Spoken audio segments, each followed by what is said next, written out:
afternoon. Water is critical for sustainable development and essential for human life and well-being. But on the other hand, too much or too little water can cause huge problems. Due to a rising world population, climate change, and a more demanding lifestyle, water-related problems are becoming more severe.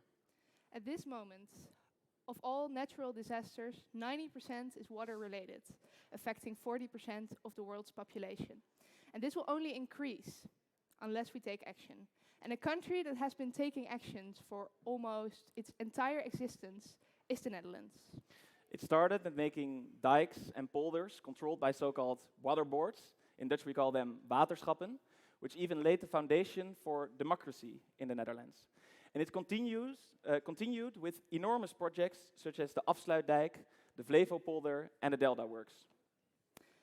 And this is what we are going to discuss today. The water problems on a global scale, but also what role the Netherlands can play in solving these problems worldwide.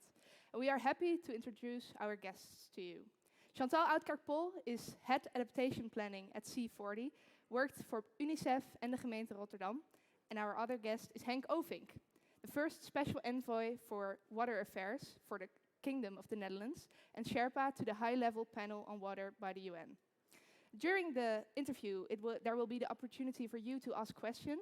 Therefore, you can reach out to Olaf with the microphone, but we will let you know when this opportunity arrives. But for now, please welcome our guests with a warm round of applause. Woo!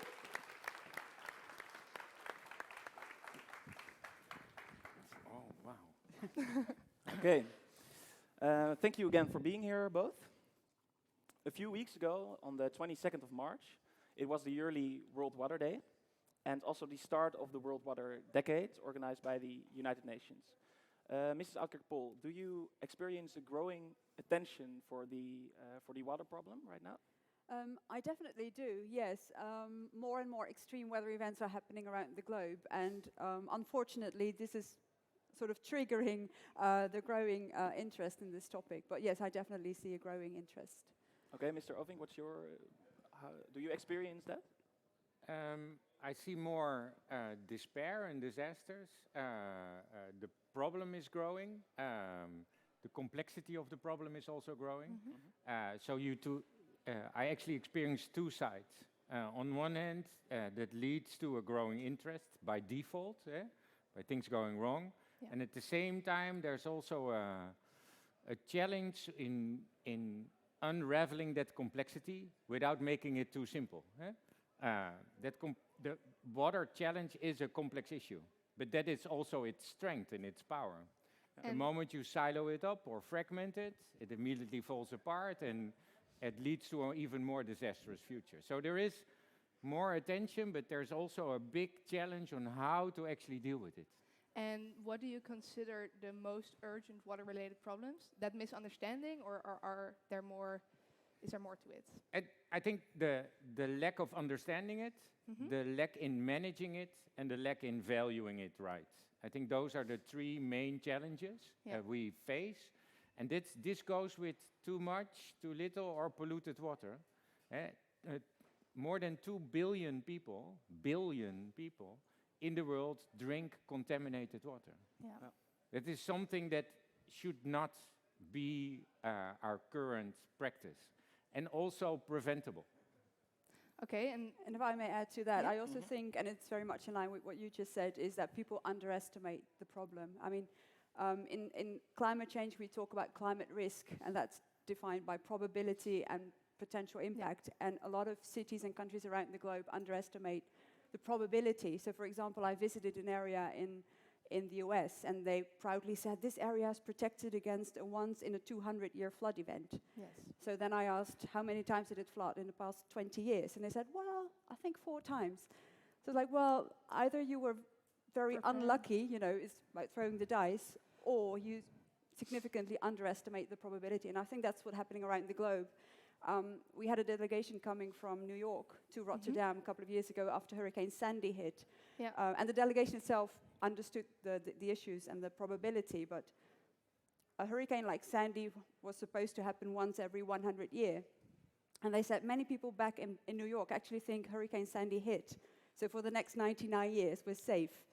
And it's that type of, underestimating the probability that's really scary, I think. Yeah. Okay, so there are, of course, different facets of water problems. You have droughts, you have floods, you have economic water scarcity. Mr. Ovink, if I may ask to you, why are these problems arising, these kind of water problems? That's a short answer for a very long question. Be careful. Because water problems are diverse. Scarcity of water also leads to often problems outside of the water realm, the realm of climate change or whatever we've talked about thus far. Without water, it's women and kids that have to walk the well, and for hours a day. And it means that it's exactly these women that then don't participate in their community and their the economic and social development of their. So that leads to a huge emancipation gap. The moment you bring water, it's those women that really help these communities leapfrog towards the future. It's not the men, it's the women of the world that carry our world. But they are left behind, really left behind because of that water gap. And then without sanitation, it's girls that are the dropouts in school. Because at least once a week, a month, they won't go. And that means that drops their development curve. So water in that essence is not only a matter of life and death, but a matter of equality and emancipation. And this is only one little facet of water. Then the not management and the extraction of our natural resources. Of course, we see climate change increasing impact, but the way we use up our natural resources is a man-made disaster. I mean, climate change is man-made, but on top of that, or before that, we exploit our natural resources. So that means that in a scarce environment, we have overusage, and in that scarce, overused environment, with climate change as a magnifying glass, everything's like exploding in our faces. So that means that no water for years leads to migration, and migration leads to conflict, and conflict to death and despair. But at the heart of it is that, we didn't manage water right. The value of water is lost, and we had no understanding of that complexity. So overuse and exploitation, the underestimation, as Chantal says rightly, and then on top of that, everything we do with climate change. And demographic growth, very simple, and economic growth. So we grow as a population, but also the middle class leapfrogs, enormously. So that means that the food demand is also, well, no water, no food. Even a drop per crop is still a drop per crop. So without water, there is no food. And with this increasing burden, and knowing that 70 to 80% right now of all the water usage comes from agriculture, and then thinking about the enormous demand on goods and food, and all these goods and food very much depend on water, well, this is your... And then we haven't even talked about floods. So let's maybe move to that now. Because you both worked for Rotterdam quite some time, and Rotterdam is of course beneath sea level, so that's why floods are a certain threat that Rotterdam is facing. Which concrete actions, Mrs. Oudkerk Pool, did Rotterdam take to prevent the city from flooding? It's a really good question, because I wanted to add to your thing, but I'm going to incorporate that in my story now. That I think one of the causes or sort of things that increase the flood risk or the water issues is urban planning. And of course I'm biased, I'm an urban planner, I studied here at the University of Amsterdam. But really, by having bad urban planning, you actually increase the problems. And I think Rotterdam is doing an amazing job with good integrated urban planning. So if you ask me, how does Rotterdam protect itself against water? I mean, we always say water is coming from four sides. I mean, we have the rain, we have the river, we have the sea, and we have groundwater. So, and for each of those water components, you take different types of elements. So of course, you know, protecting yourself against flooding from the river or the sea, you do that by elevating the land or by having dikes or levees. But if you want to protect yourself against flooding from heavy rainfall, then you take different measures. You need to make sure that your city has a certain sponge capacity to absorb the water, because the sewage system can only handle a certain amount of water, and whatever is, you know, over that needs to be absorbed in the ground. So having way more green infrastructure, for example, a green roof program. We have subsidies for people to have a green roof on their homes and on their buildings, but also by innovative solutions as a water square. So Rotterdam developed the first water square around the globe, and basically it's a playground with sort of, yeah, how do you explain this? Like a bathtub, and the drains, you know, collect all the rainwater in the bathtub, and then after the rain, the cloudburst or the heavy rainstorm, you can actually slowly let the water flow away in the sewage system. So I think a lot of people, when they talk about urban flood management, they think in terms of big storm surge barriers and very, very expensive measures. But I think what Rotterdam is really good at doing is incorporating all these small measures into the urban fabric. And by that, you create a more attractive city and also reduce costs of investment. And also it allows you to, you know, collect budgets from different types of departments within the city, because you have social benefits, you have economic benefits, and you have water benefits. And these costs you shortly mentioned, in the Rotterdam Adaptation Strategy, it said that these costs will only rise. So around 2030, they will almost double. Is that because the investments are needed more, or because we are starting to reap the benefits only then? What is exactly the reason for that? Well, because of climate change, the extreme weather events, extreme rainfall will happen more frequently, but will also be more extreme. And fortunately, we never had the cloudburst like Copenhagen had in 2011. I mean, that was insane. That was 150 millimeters in 2 hours, and I know that's a technical number, but that's a lot of water. So all the streets turned into rivers, and I'm not saying the Rotterdam city is ready for an event like that, but we should anticipate more extreme weather events, and that's why it's becoming more costly. And at the same time, you know, with urban growth, population growth, and Rotterdam is densifying the city, you know, the central business district, and we want to have more high-rise buildings, but, you know, these buildings don't absorb water. So the more pavement you put in your city, the more you need to compensate that somewhere else. Okay. Yeah, all right. So we talked a bit about the concrete measures Rotterdam took, as you mentioned the green roofs and the water square.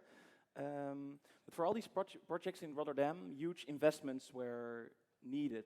And for example, the cost of the water square at Museumplein, at the water storage, I think the costs were around 7 million euros. And Mr. Ovink, a question to you: how is it possible that so much money is available in Rotterdam and in other Dutch cities compared to, for example, big American cities, if we're talking about preventive actions to water?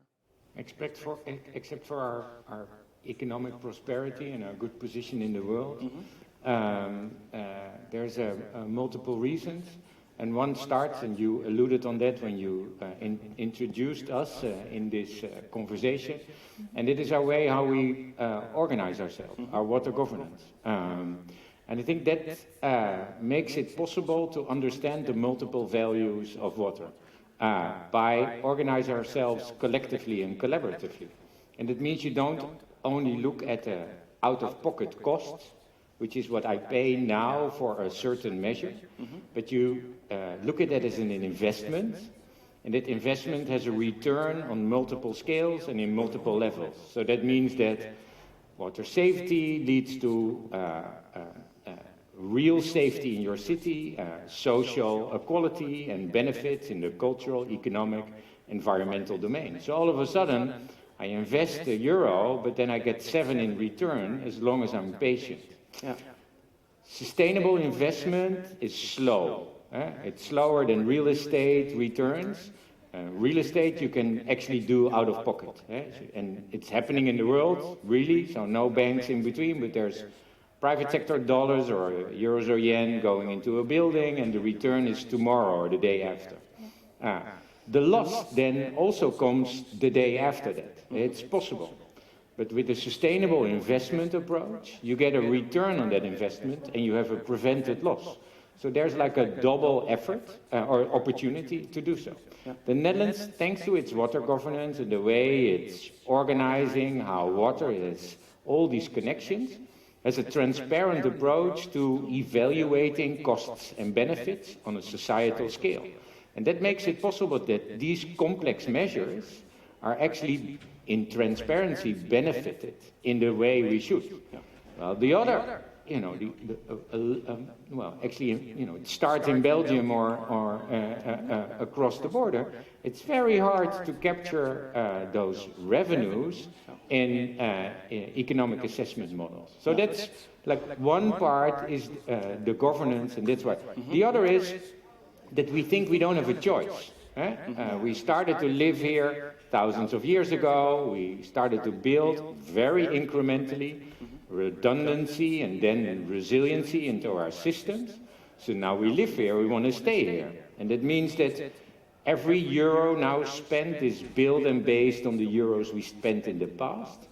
On that assumption that if we continue in this incremental way, we can continue to stay and live here.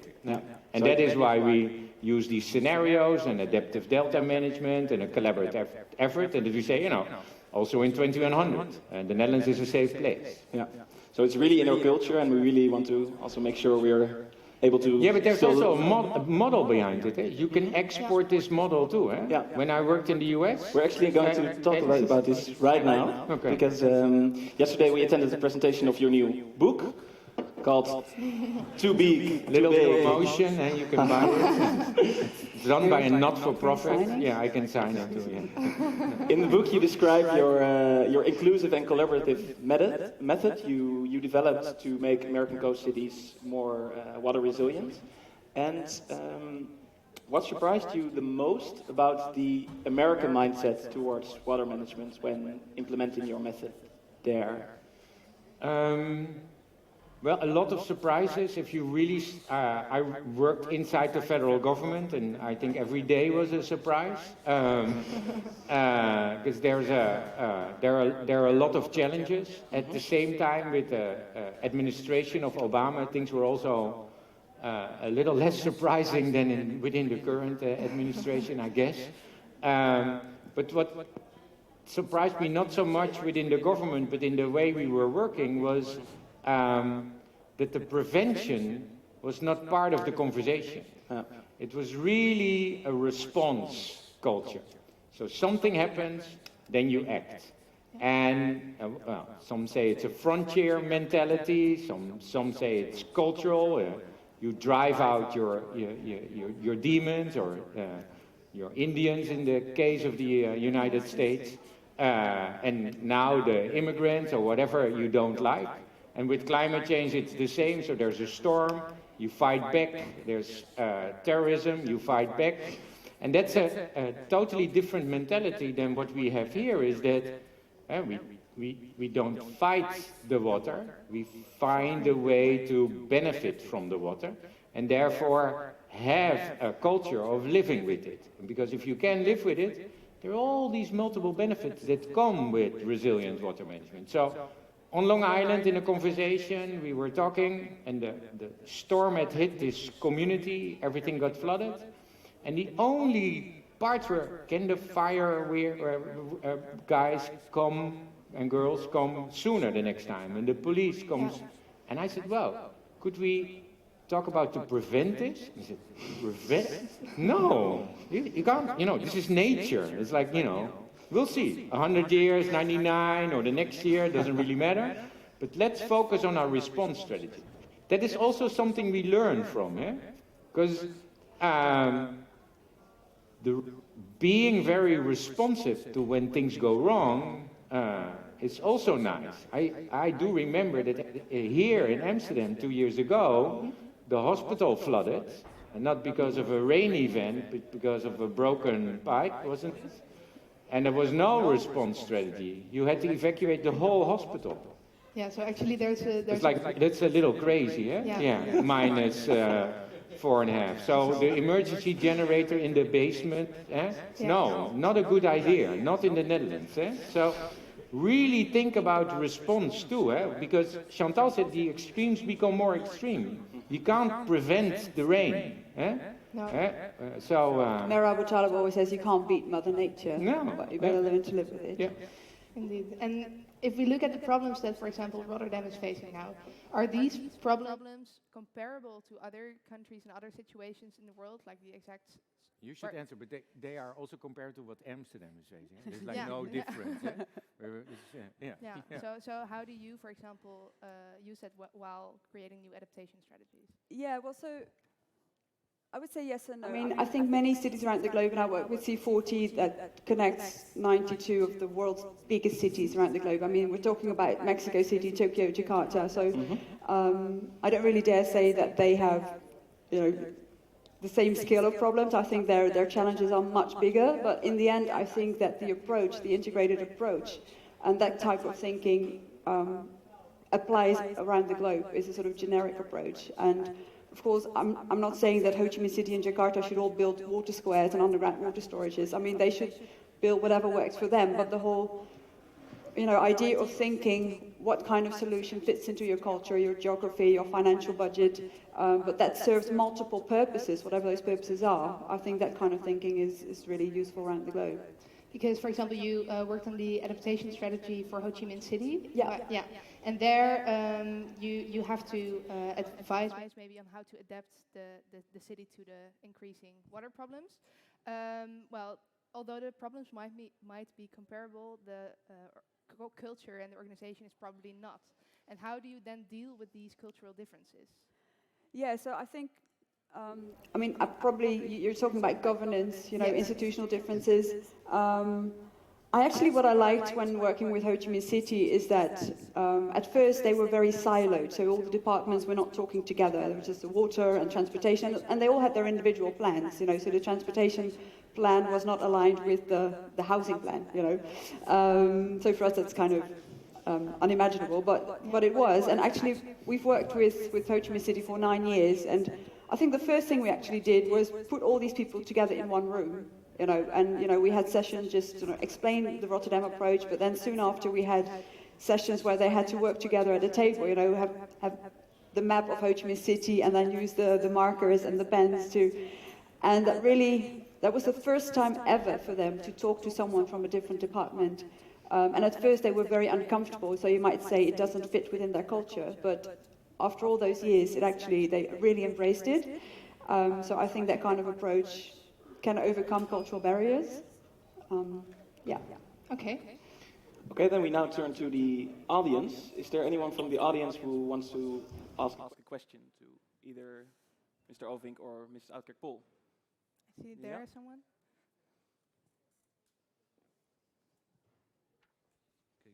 Okay, so so there's a real big problem right now. We are choosing the cars, electric cars, or don't use fuel. And I would like to ask you, maybe we can use water or helio, different things. I'm not an expert here, but maybe it's possible to, because as you say, we have a lot of water, so maybe we can use in the cars or something. Who would you like to, who are you referring the question to? Who are you Anyone who dares to answer this question, I guess. I'm not a technical person myself, so I don't know much about hydrogen and that kind of stuff. I don't know. Innovation is a critical component, of course, in moving the world forward to a more sustainable place. But that doesn't mean that we should not rethink the way we use up our natural resources. And I would actually argue we don't have enough water. 71% of the Earth's surface is covered with water, but if you fit it into a globe, if this is the world, this is the amount of water that actually there is in the world, and the amount of water we can use is no bigger than the Randstad as a globe. So water is very, very scarce, but we don't treat it as a scarce good. So water is not the solution to all of your problems. I really think thinking about mobility, water can be part, but it should not be the holy grail at all. Yeah. If I can add, I mean, it doesn't answer your question, but it did trigger something in my head. I mean, you talk about mitigation, basically, using less fuels and, reducing emissions. What C40 is now working on, I'm the project manager, is a tool to identify interactions between mitigation measures and adaptation measures, because, I mean, I'm proudly saying that in the Netherlands we all work together, but to be totally honest, within the Rotterdam Sustainability Programme, the mitigation people, that's a different world. I mean, I'm being totally honest here, from adaptation, and actually that has risks. So, for example, this maybe I shouldn't be saying this, but I think honesty just helps you learn. So in Rotterdam, we had these electric vehicle charging points, I mean, because we want people to use electric vehicles. But these charging points are actually built in a flood-prone area. And my water management flood risk colleague only found out a while later, and he was like, that area floods once a year on average, sometimes twice a year. Are those electric vehicle charging points, are they at all, flood-proof, waterproof? So, and then he checked and he said, oh, no, they are not. And then he checked with the utility services, and he asked, so what happens if, that thing is affected by water? And then he said the whole area would have a complete blackout. And this was just, I mean, I'm not proud of this example. I mean, we found out in time, and now the charging points are, retrofitted and are flood resilient, but really these people not talking to each other. And now we're identifying a tool where you actually systematically check either your mitigation actions or your adaptation actions and see if there's potential conflict, potential risk of malinvestment, but also potential for piggybacking opportunities for coupling things, for example. So if you dig up the street to put a heat pipe in, maybe at the same time you put permeable pavement back in. So just understanding that there's potential conflicts, but also that there's many opportunities in connecting those two worlds, I think is really interesting. Yeah, okay, thank you for your question. honesty on the stage. We now would like to talk a bit about Bangladesh and the water problems they are facing right now, because it's the largest delta in the world, and with a very dense population, and they're facing floods, cyclones, droughts, resulting in 60% of the population lacking access to safe water and proper sanitation. Mrs. Oudkerk Pool, you worked at UNICEF from 2005 till 2007, where you evaluated and set up the water and sanitation projects in Dhaka, the capital of Bangladesh. So, what's your view on Bangladesh water problems when experiencing them in real life?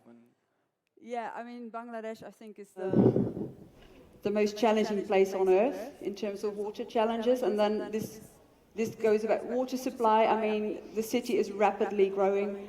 At the time I heard numbers that the city was growing with 800,000 people a year.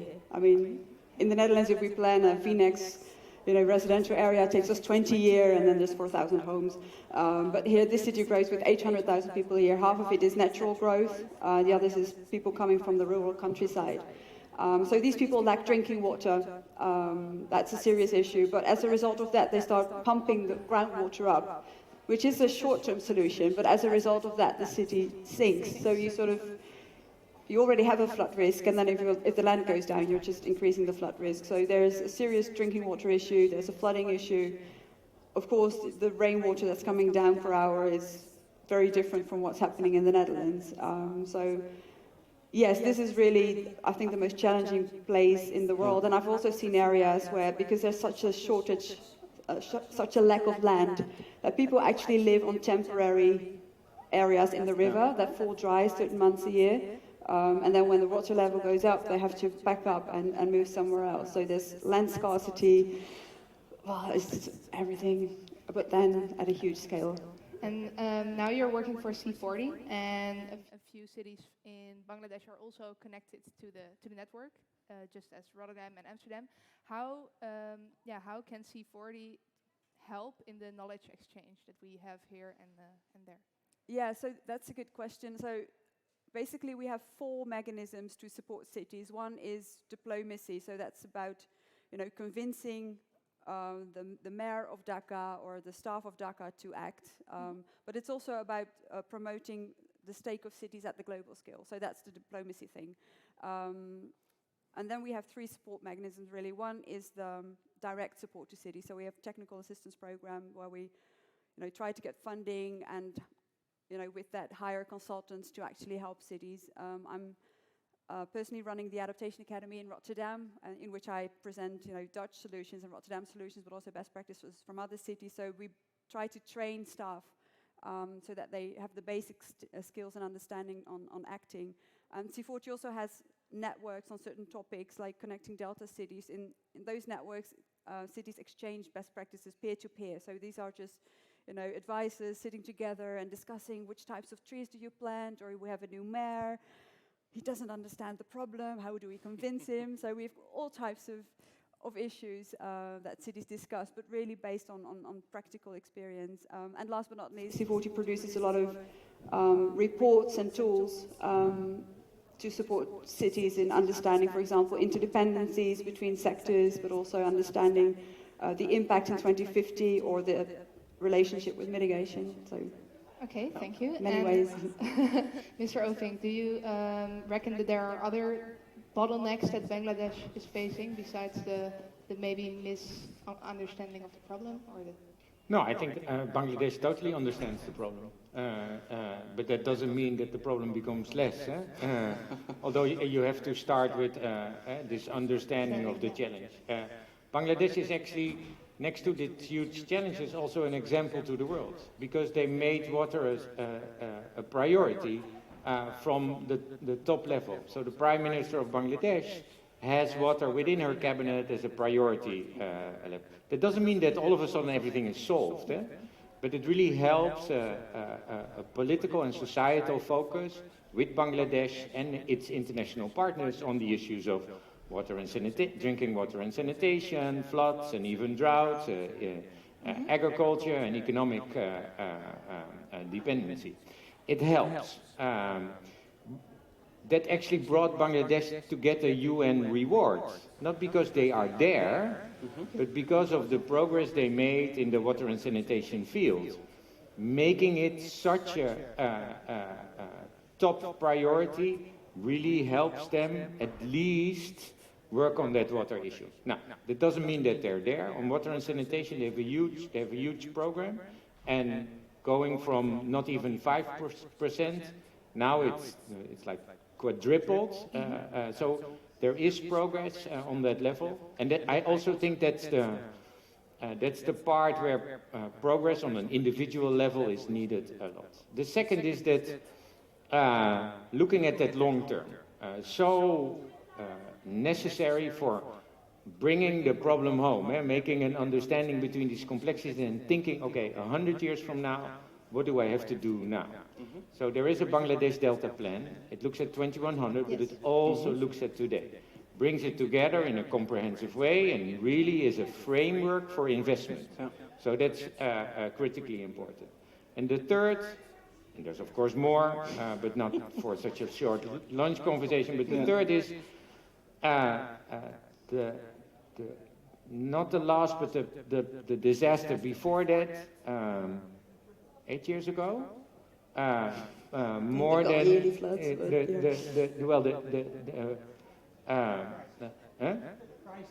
yeah, it was a crisis, but there's a continuous crisis. Chantal just said, but it's thousands of people died, 8,000. So that's a lot.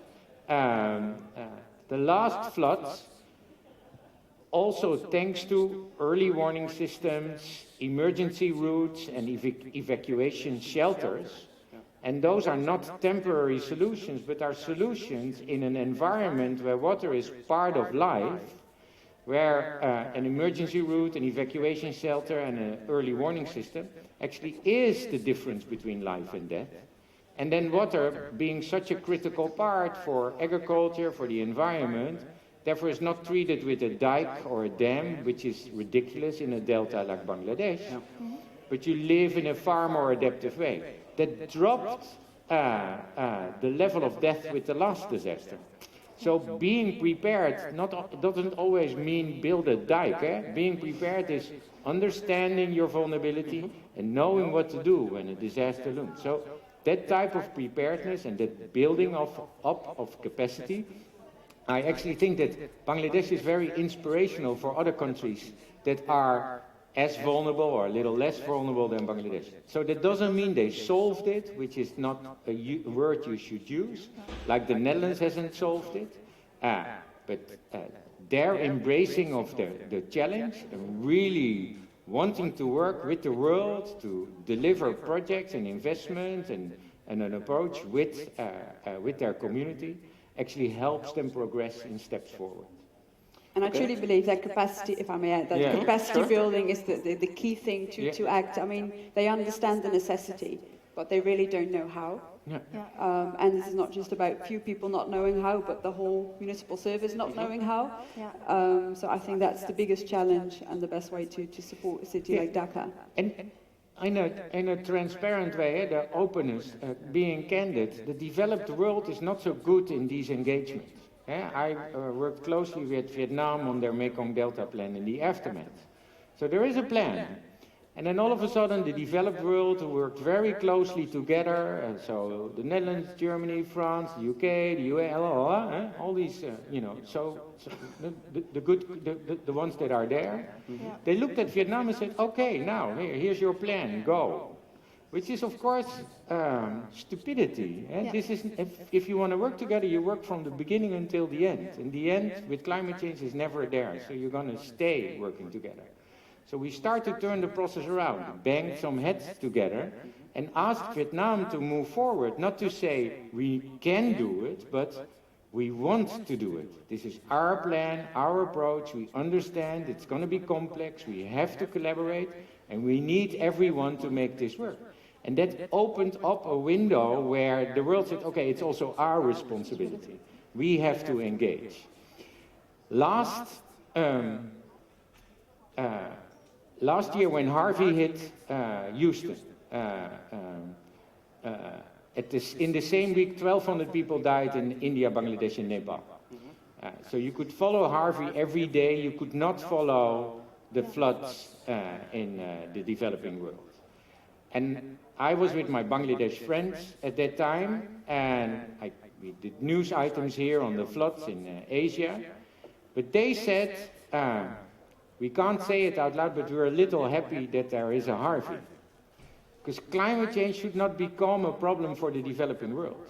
It is a problem for everyone. And if only we can collaborate across those borders, developing world and developing world, we can come up with solutions. Now the problem is, after the floods in Bangladesh, Nepal and India, those countries stepped up. But after the floods in Harvey, everything's back to normal. So different countries are dealing with those problems in a different way. And actually, you were talking about Vietnam and how the cooperation went between different governments, and we actually had a question about the Jakarta Bay, where a project for a huge offshore seawall was there to prevent Jakarta from flooding. But I think a few months ago that project was cancelled, or like the initial plan was cancelled. How is it possible that such a big plan, which was backed by money from the Dutch government, a lot of Dutch engineering companies were involved, how is it possible that such a big plan eventually gets cancelled? Well, it's a little more complex. Okay. The perception on the plan is wrong, and it is also because the presentation of it is not addressing the full complexity. Jakarta, even more than Bangladesh, is sinking rapidly. So if you know that sea level rise over the last 100 years is about 23 centimeters. Yeah. They think about Jakarta, 20 centimeters a year, right? Yeah, not a day. That would be like amazing. But a year is still a lot.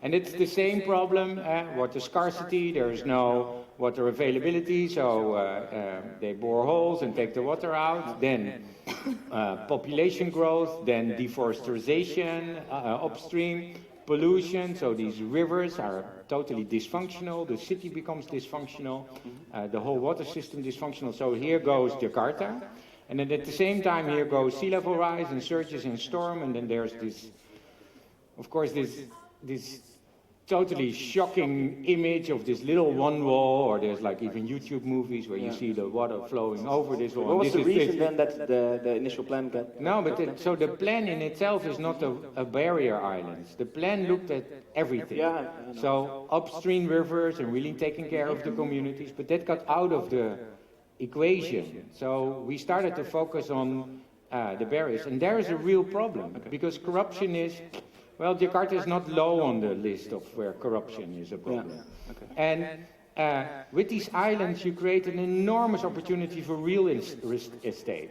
And real estate in the world is one of the best mechanisms for corruption. Yeah. So what is happening is that you start to build a levy with the money from the rich for the rich. Yeah. And that in a city like Jakarta is never a good idea. So in the combination with corruption and political change, presenting a real estate development plan as a resilient solution is a failing opportunity. Yeah.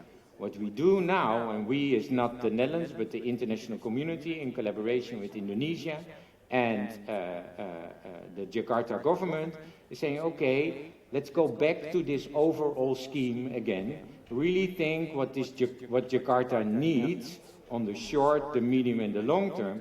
And we still know that protection, if you want to keep Jakarta where it is, that preventing Jakarta to drown by itself because it's sinking, there has to be seawards protection, being this barrier islands of all, but there has to be a more inclusive approach. Now, the dropping of the plan now actually gives a huge opportunity to rethink that approach. Yeah. Okay. But if I may add to that, because you say if you want to keep Jakarta where it is, and I think sometimes we really have to question, is it at all feasible and realistic to keep Jakarta where it is, especially with the growth rate? I mean, there's cities located at some places around the globe that you shouldn't want to live anymore. Like Miami is a similar example. The ground is porous, the water comes up, there's nothing you can do unless you find this fantastic methodology to have a plastic seal everywhere, but you can't. So these cities are slowly drowning, and one can wonder, I mean, it's a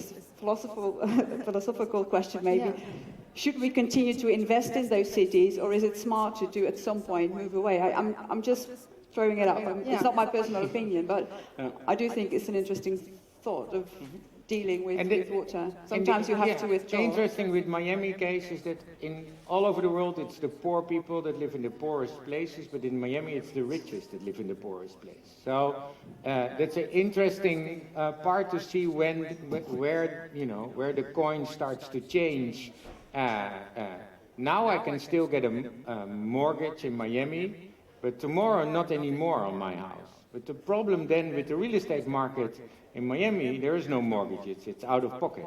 So I can still build, not me, because I'm a public servant, we don't own that type of money, but suppose I was a rich person, I can build a tower in the floodplain and get my money and my return of that investment in a triple or quadruple fold of that in the next couple of years without thinking about climate change. And it's happening. All these developments are still happening. While at the same time we know the risks of those investments from Miami, top of the list, $278 billion invested at risk in 2050. So that's one. The other is moving away, we do it. And that is also not only to sea level rise and climate change, because the way we disrespect our natural resources is enormous. Every hour, a football field of coast disappears from Louisiana coast. An hour, a football field. Why? Not because of climate change and sea level rise. No, because we ruined the Mississippi River by urbanization, by agriculture, by channeling it up. So there's no sediment flow in a natural environment anymore. And this is what we do all over the world. And this is what we have to turn around.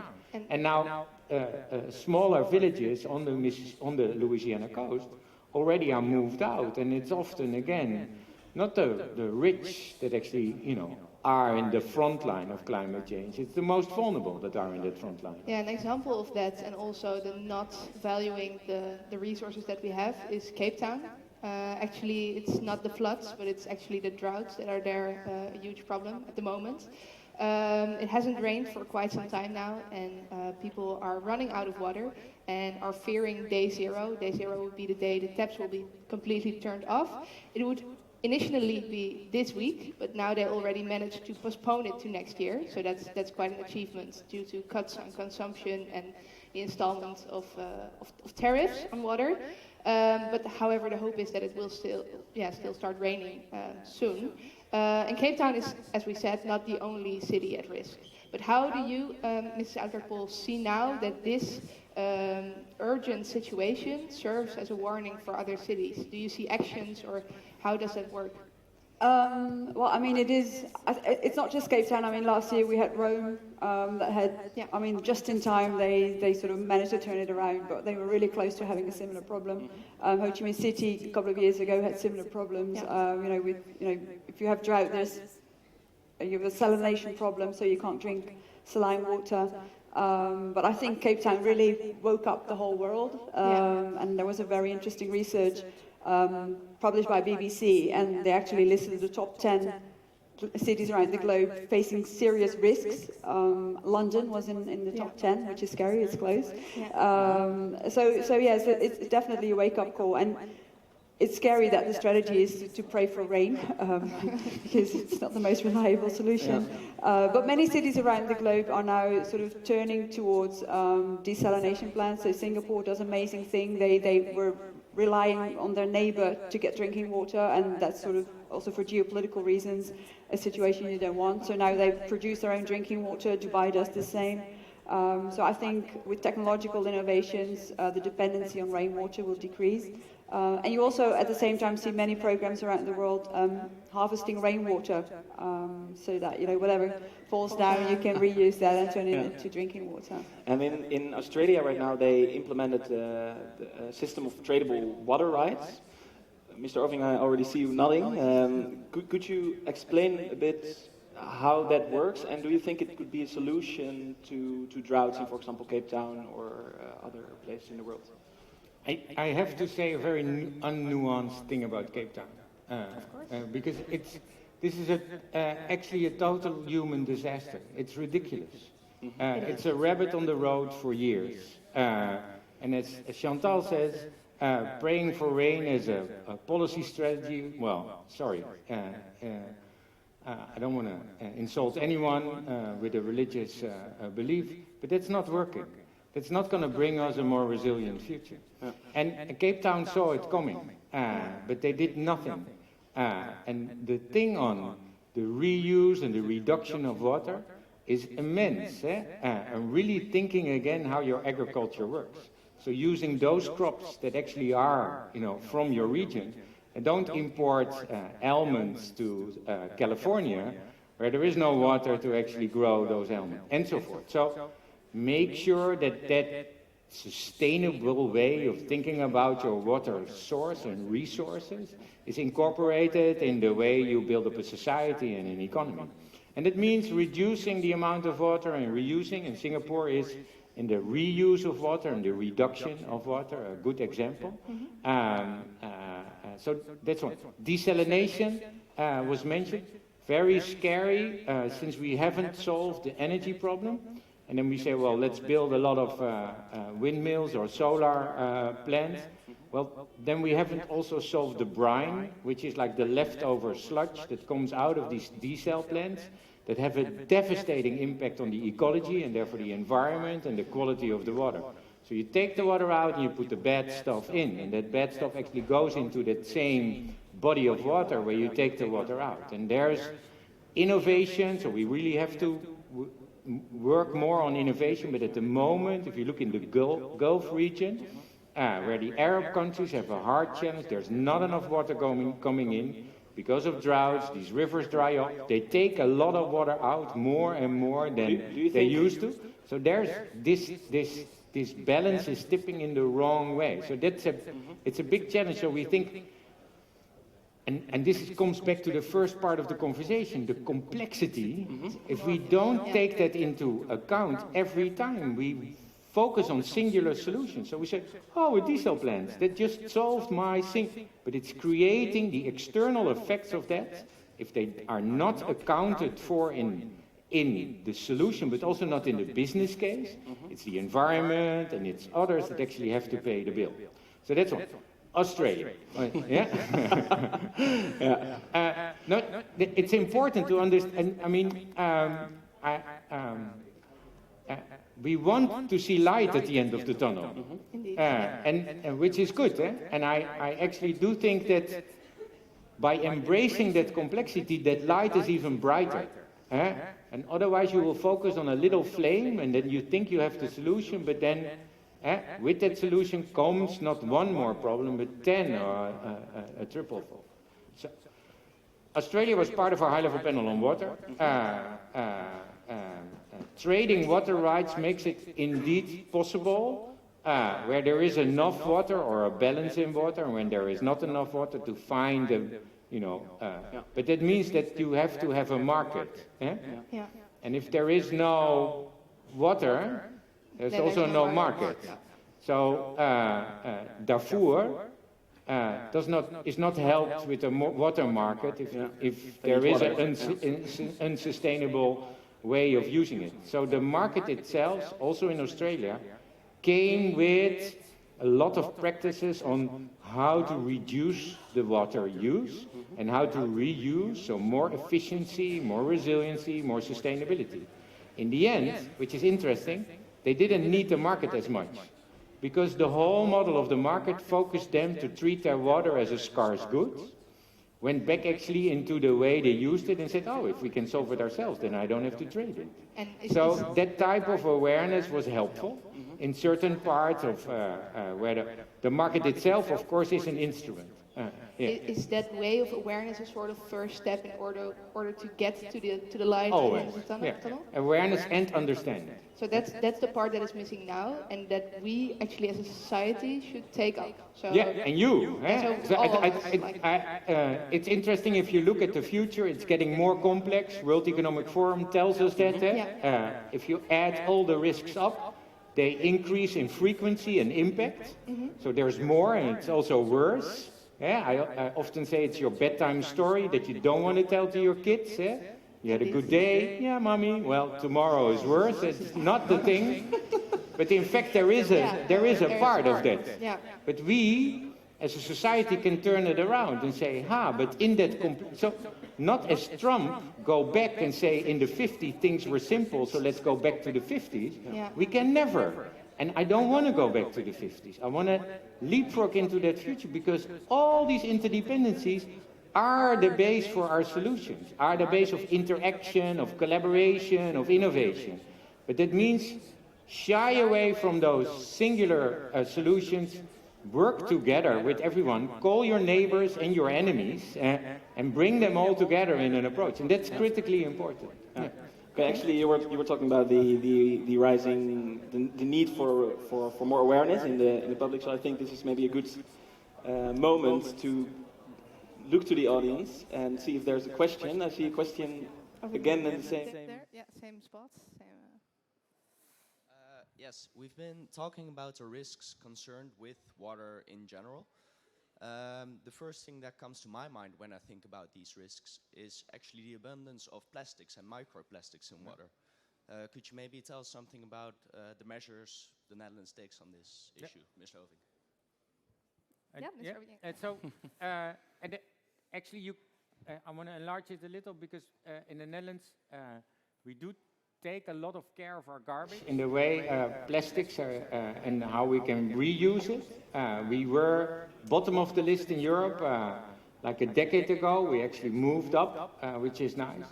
But one of the main concerns in the Netherlands, because our drinking water is of such important high quality, is medication, which is the smallest particles in our waters that our filters not yet can take out. And with the increase of our economy and prosperity, the use of medication is also going up.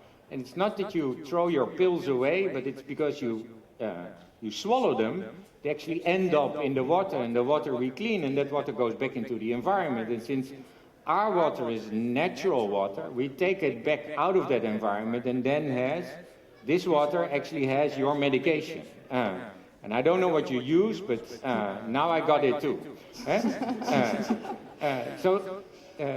that is part of policy on one, that it becomes a focus area, which it already is right now in the last cabinet period. But now it really depends on how to find solutions. So we work closely with the industry to not only look at a circular way of using our water, but also a focus on this mitigation. Second, if the way we treat our water, we have fantastic examples of then also a circular approach on water treatment.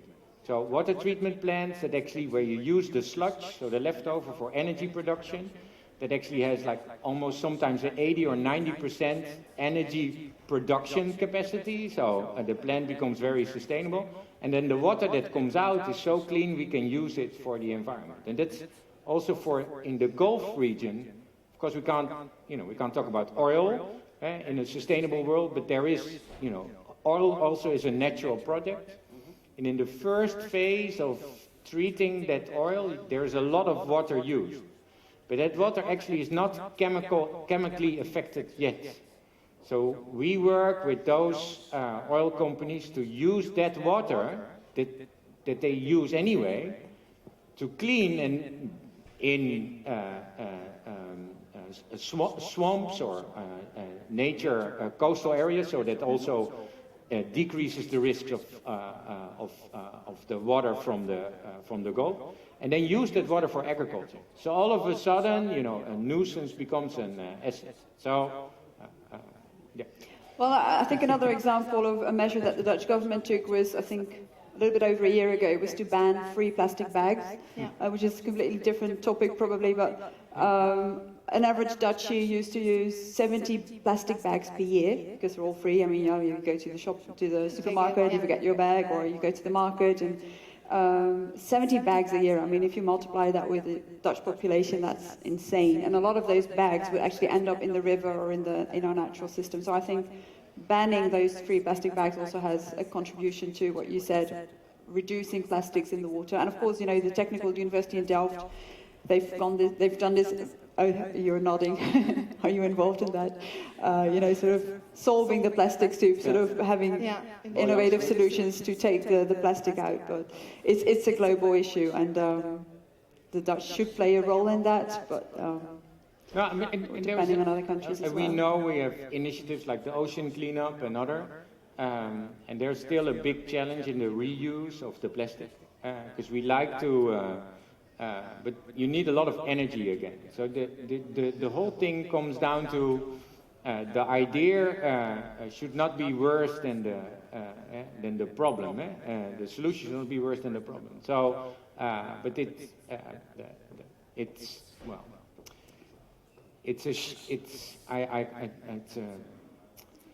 the word disaster is not big enough for this. If you, the Volvo Ocean Race put SDG 14, so the Ocean Sustainable Development Goal, as their logo and theme for across the world.